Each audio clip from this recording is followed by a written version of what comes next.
Blood and dominance. These dual fixations shaped the rule of Henry VIII.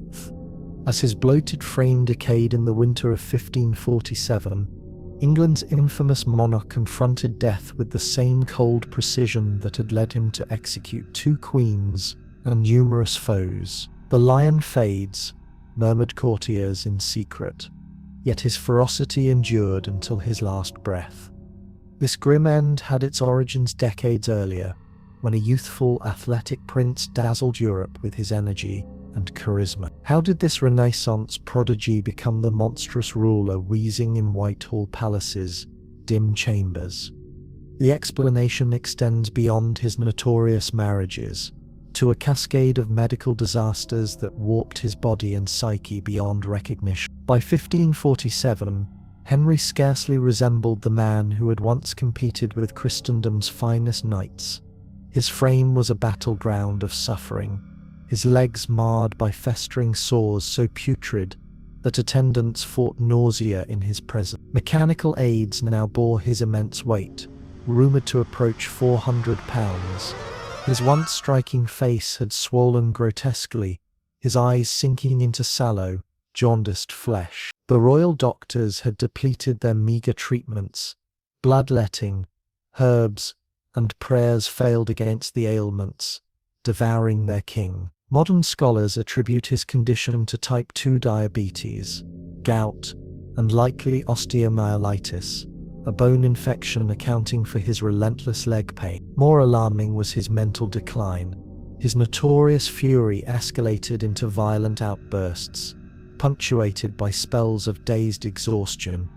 Still, as death neared, succession politics gripped the court. His third wife, Jane Seymour, had given him a male heir, the delicate 9-year-old Edward, yet factions jostled to dominate the boy after Henry's passing. The Catholic conservatives, led by the Duke of Norfolk, vied against reformist Protestants under Edward Seymour, the prince's uncle. Henry, ever suspicious, signed execution orders even as his grip on the pen faltered. His failing health was among the kingdom's best-kept secrets. Official decrees proclaimed him robust, while the truth painted a stark contrast. Those admitted to his sick room witnessed a ghastly sight.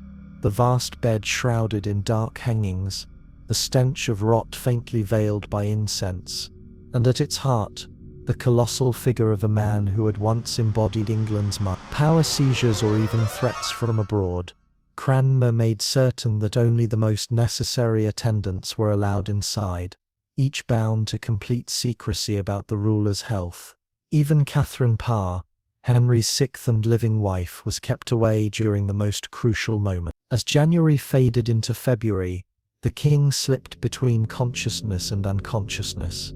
In rare moments of clarity, Henry was said to have voiced mounting fear over facing divine judgment. The man who had ordered the execution of 2 wives, numerous nobles and countless commoners, now confronted his own death with deepening horror. One attendant's journal noted the king murmuring prayers and pleading for mercy in his sleep, a sharp departure from the iron-willed ruler who had transformed England's religious identity through sheer determination. Court documents detailed the extreme efforts made to uphold Henry's dignity in his final days. As his body weakened, servants worked in rotations to handle the increasingly unpleasant duties of cleaning and repositioning the enormous royal figure. The sores on his legs had worsened to the point where bone was said to be visible beneath decaying flesh. The smell grew so overpowering that scented cloths became necessary for anyone entering the room, and windows were opened despite the winter chill whenever the king fell unconscious. By February 27th,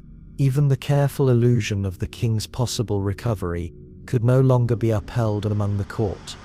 Archbishop Cranmer was urgently called to the bedside as Henry's breathing grew strained. Witnesses recounted how the king, unable to speak, was asked to press Cranmer's hand if he trusted in Christ, rather than the rituals he once favoured. Henry was said to have squeezed with his fading strength before sinking into his last coma, a detail often highlighted by Protestant scholars as proof of a final religious turn. Even in death, Henry's massive frame dominated the chamber, his body a grim testament to indulgence and agony. The official cause was listed simply as natural decline, though modern medicine points to a deadly mix of heart failure, infection from his wounds, and complications likely tied to type 2 diabetes. More striking than his death was the unprecedented secrecy that followed, as the Privy Council concealed the news for 3 days, while securing power around young Edward II. This delay was vital in ensuring a seamless transfer of authority. While Henry's body lay still in his room,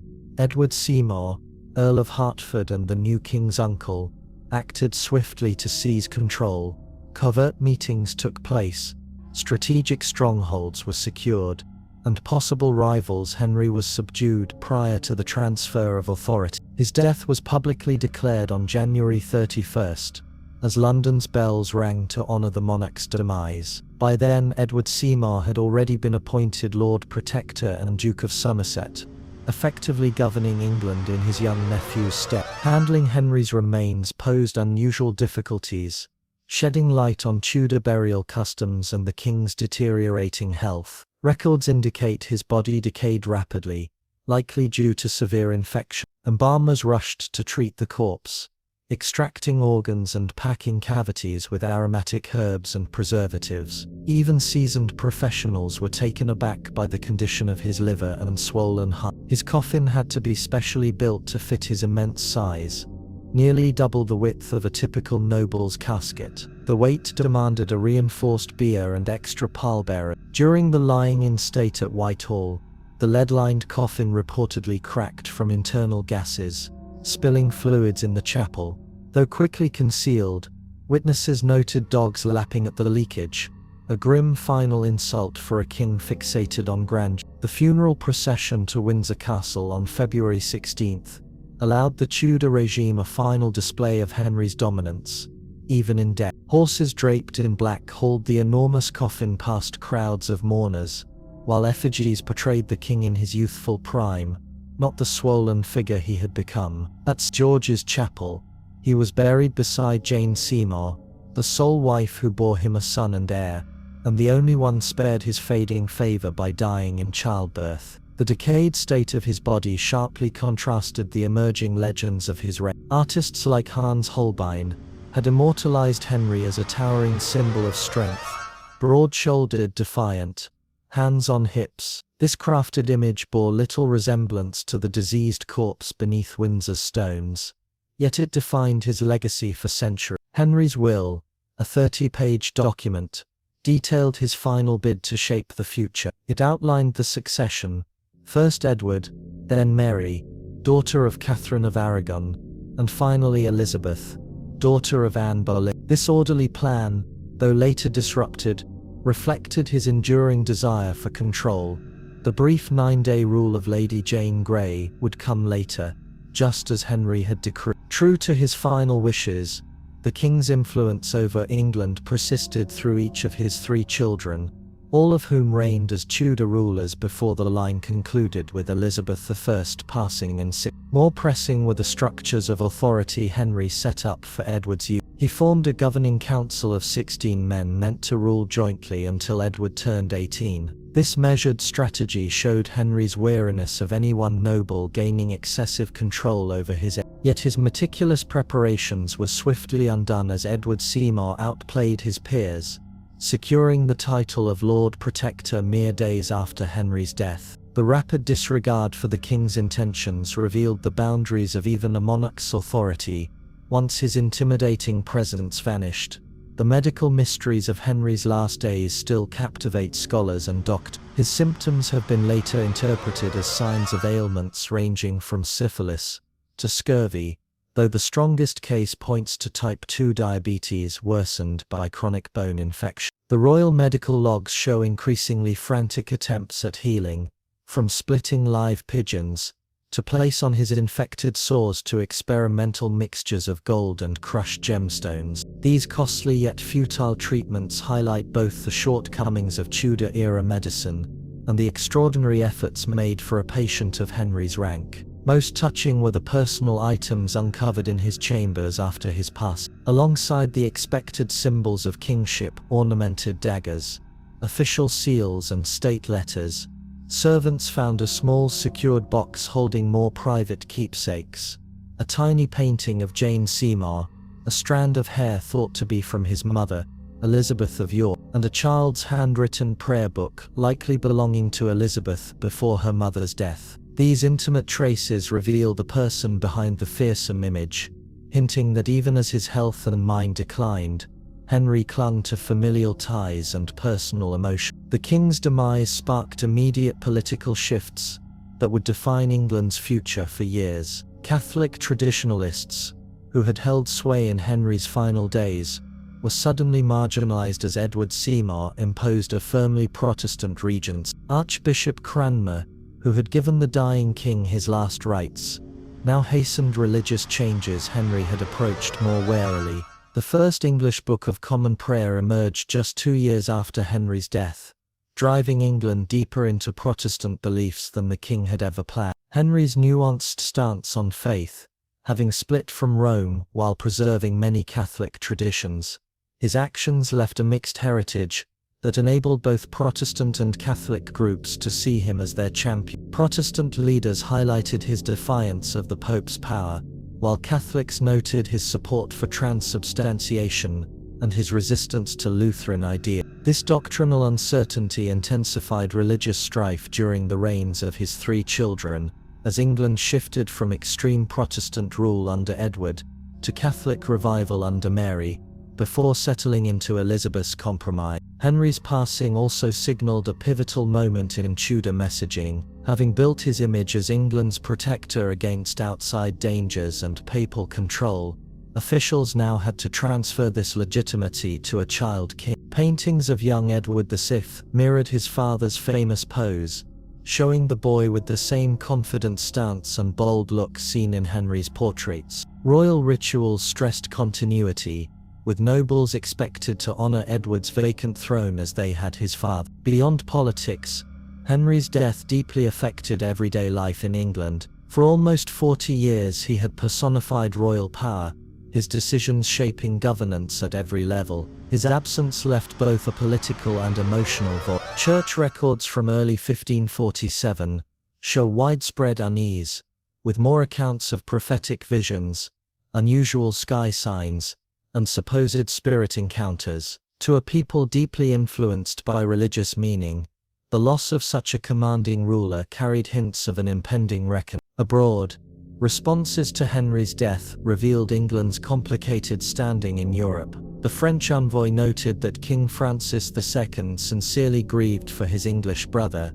despite their frequent disputes. Emperor Charles V, nephew of Catherine of Aragon, took a more practical view, questioning whether a child monarch might leave England open to attack or diplomatic overture. Pope Paul III, who had excommunicated Henry years before, was said to have held a mass for his soul, a diplomatic move recognizing Henry's importance, while reinforcing Catholic claims over his spiritual faith. The place where Henry died, his private rooms in Whitehall Palace, quickly gained historical weight. Nobles hesitated to enter the chambers where the king had endured his final suffering, with whispers of eerie noises and sudden chills feeding superstition. Young Edward VI allegedly refused to sleep in his father's bed, demanding new quarters instead. This reaction underscores the profound effect Henry's death had on those who had witnessed his final moment. The deterioration affected many who had dedicated their lives to predicting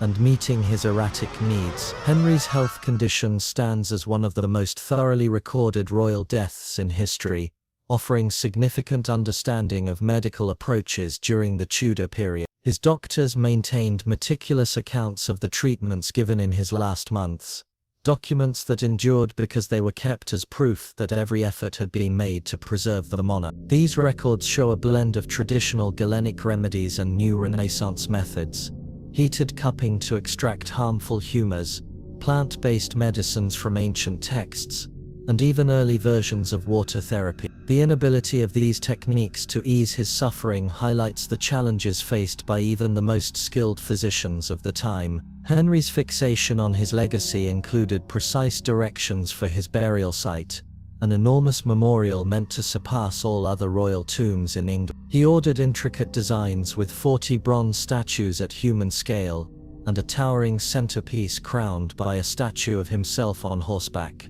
This extravagant vision mirrored both his pride and his fear of historical judgment. Ironically, the ambitious project was left incomplete due to financial difficulties, and the intended bronze figures were eventually melted for use in the English Civil War, an outcome that would have enraged the king, who was deeply concerned with his image. Following Henry's passing, there was a scramble to either align with or disassociate from his influence. Courtiers who had lost favor in his later years reappeared, while those who had benefited from his support hurried to forge new alliances. Historical records contain moving letters from royal attendants, suddenly left without roles, after years of catering to the king's whims. For some, adjusting proved impossible. The expertise needed to handle Henry's unpredictable nature had little use in the more subdued court of Edward II. A few former confidants took their own lives in the wake of his death, unable to cope with the swift changes in authority. Most notably, Henry's demise signaled a pivotal shift in English rule, moving from an autocratic king whose decisions dictated policy to a more cooperative system, where power was shared between the monarchy and the nobility. Edward Seymour, serving as Lord Protector, did not possess Henry's commanding presence, and depended more on council consensus. This change, though briefly undone under Mary's reign, set the foundation for limiting royal authority, a trend that would grow under Elizabeth, and eventually shape England's distinct political development. Ironically, Henry's death weakened the absolute monarchy he had spent his reign reinforcing. The king's terminal sickness became a topic of deep medical reflection, with successive generations of doctors reassessing his symptoms based on the knowledge of their time. Victorian physicians, shaped by moral views on illness, often pointed to syphilis as the probable cause, interpreting Henry's state as divine punishment for his sexual indulgence. Specialists in the early 1900s shifted focus to metabolic conditions, proposing gout and diabetes as key factors. Contemporary medical historians suggest more intricate diagnoses, such as mold syndrome, a rare genetic disorder that could account for both his physical decline and mental shifts. Along with chronic traumatic encephalopathy stemming from repeated jousting injuries in his younger years, the handling of Henry's belongings offers insight into Tudor views on death and legacy. Records show that items the king had used in his last days were treated with special respect, some kept almost as relics, despite Protestant disapproval of such tradition. His soiled nightwear was ritually burned under Cranmer's direction, an act blending hygiene with deeper meaning. More precious objects, like his assortment of astronomical tools and maps, were meticulously inventoried before being allocated according to his will or reserved for Edward's instruction. Henry's passing left his remaining wives and children in delicate situations, forcing them to maneuver carefully through court intrigues. Catherine Parr, his widow, observed public mourning with grace, while swiftly pursuing her love match with Thomas Seymour, a relationship she had postponed while Henry lived. Young Edward, now nominally king but dominated by his Seymour uncles, noted his father's death with unsettling coldness in his diary. The emperor's envoy was recalled on January 4 following the death of the king, "My father, whose soul received mercy." The detached tone hints at the strained bond between father and son. His daughters also faced difficulties under the new rule.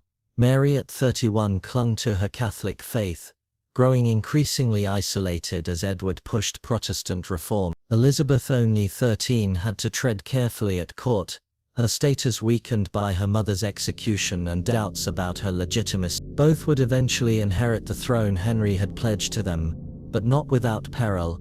Mary barely escaped execution during Wyatt's revolt, while Elizabeth faced imprisonment in the Tower during her sister's reign. Descriptions of Henry's last moments highlight the profound solitude even the mightiest ruler endures at death's approach. Though encircled by doctors, servants, and courtiers, historical accounts indicate Henry met his demise in near isolation, set apart by both his regal position and death's inherently individual character. Archbishop Cranmer's efforts to offer religious solace reportedly elicited minimal reaction beyond that last faint hand pressure. The monarch, who had demanded unwavering loyalty across his kingdom, ultimately embarked on his final passage entirely by himself. A stark testament to death's equalizing force, the period after Henry's passing exposed how deeply his influence had shaped England's rule. Official documents reveal a pile of unresolved matters that had required his personal judgment, numerous being routine affairs that subordinates could have handled but were deferred upward due to ingrained reverence for royal authority. During Edward's minority, administrative procedures were inevitably reorganized to operate without the sovereign's direct input. Though initially turbulent, this shift eventually reinforced institutional governance, establishing bureaucratic mechanisms capable of functioning autonomously from the ruler's individual oversight. Eyewitness reports depict steeds cloaked in dark velvet, officials carrying symbolic arms, and a lifelike wax figure of the king in full ceremonial dress, placed upon his casket. This crafted likeness stood in for the decomposing remains hidden below. The procession moved from London to Windsor across multiple days, permitting countless citizens to observe this ultimate display of Tudor grandeur. The meticulous staging revealed profound unease about succession, employing ceremony to emphasize that while rulers perish,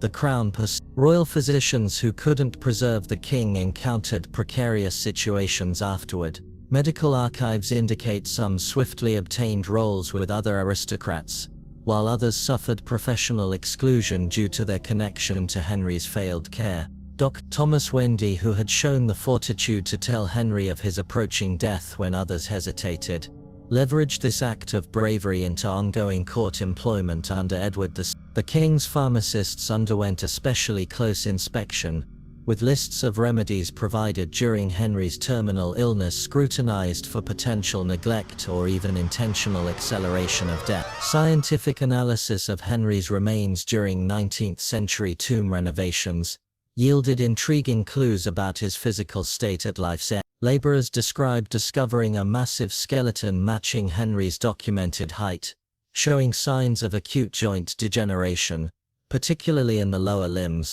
Contemporary forensic methods applied to ancient medical records propose Henry might have attained the remarkable weight of roughly 400 pounds by death, with a waistline surpassing 50. This extreme obesity, along with poor blood flow in his legs and the open sores mentioned in records from that time, would have provided perfect circumstances for the infection that probably played a role in his demise. What stands out most about Henry's last days is how they expose the limits of authority. The monarch who transformed England's religious framework, executed queens and nobles without consequence, and established a navy that would later dominate the seas, was completely powerless against his own physical decline. Accounts from court describe Henry lashing out at his doctors, ordering them to cure him by royal decree alone. This hopeless resistance against the inevitability of biology highlights the core contradiction of absolute rule. Even the mightiest ruler remains susceptible to illness, decay, and mortality. The uncertainty about Henry's religious stance at death allowed for conflicting stories that suited different political agendas. Protestant historians highlighted supposed moments of Protestant conviction in his final hours, while Catholic authors abroad portrayed a king haunted by remorse for separating from Rome. In truth, records suggest Henry held to his usual religious views until the end, maintaining his role as head of the English Church while rejecting fundamental Protestant belief. This complicated theological position, Catholic in practice but denying papal supremacy, mirrored his lifelong habit of molding institutions to fit his personal desires, rather than adhering to outside expectations.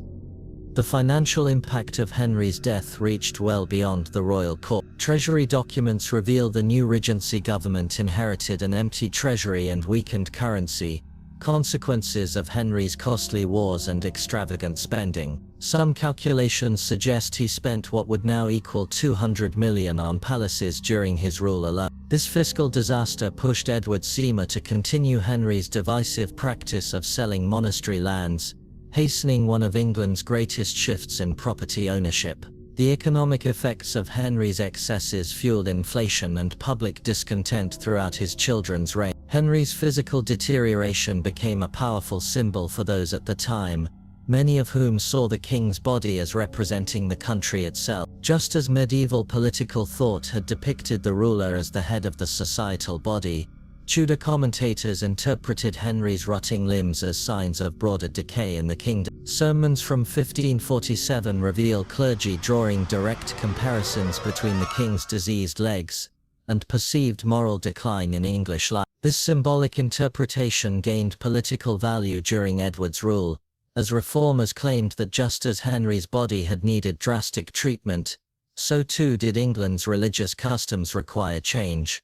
Purification. The last days of Henry VIII mark a distinctive period where medieval and early modern ideas of monarchy clashed. On one side, the intricate funeral customs focused on proper burial and worries over succession, mirrored age-old royal traditions spanning centuries. On the other side, the meticulous medical documentation, the legal exactness of Henry's will, and the steady continuation of government operations showcased more contemporary methods of state control. Henry therefore passed away caught between two ages, the final English ruler to exercise truly medieval dominance, yet also a sovereign who had laid the groundwork for the administrative systems that would shape future rule. What makes Henry VIII's death so fascinating is not merely its grim physical aspects or political weight, but what it uncovers about human nature itself. The monarch who had ruled his time through sheer willpower met his end grappling with the same inevitabilities as the lowest of his people. Records from the time imply Henry endured flashes of profound fear in his closing days,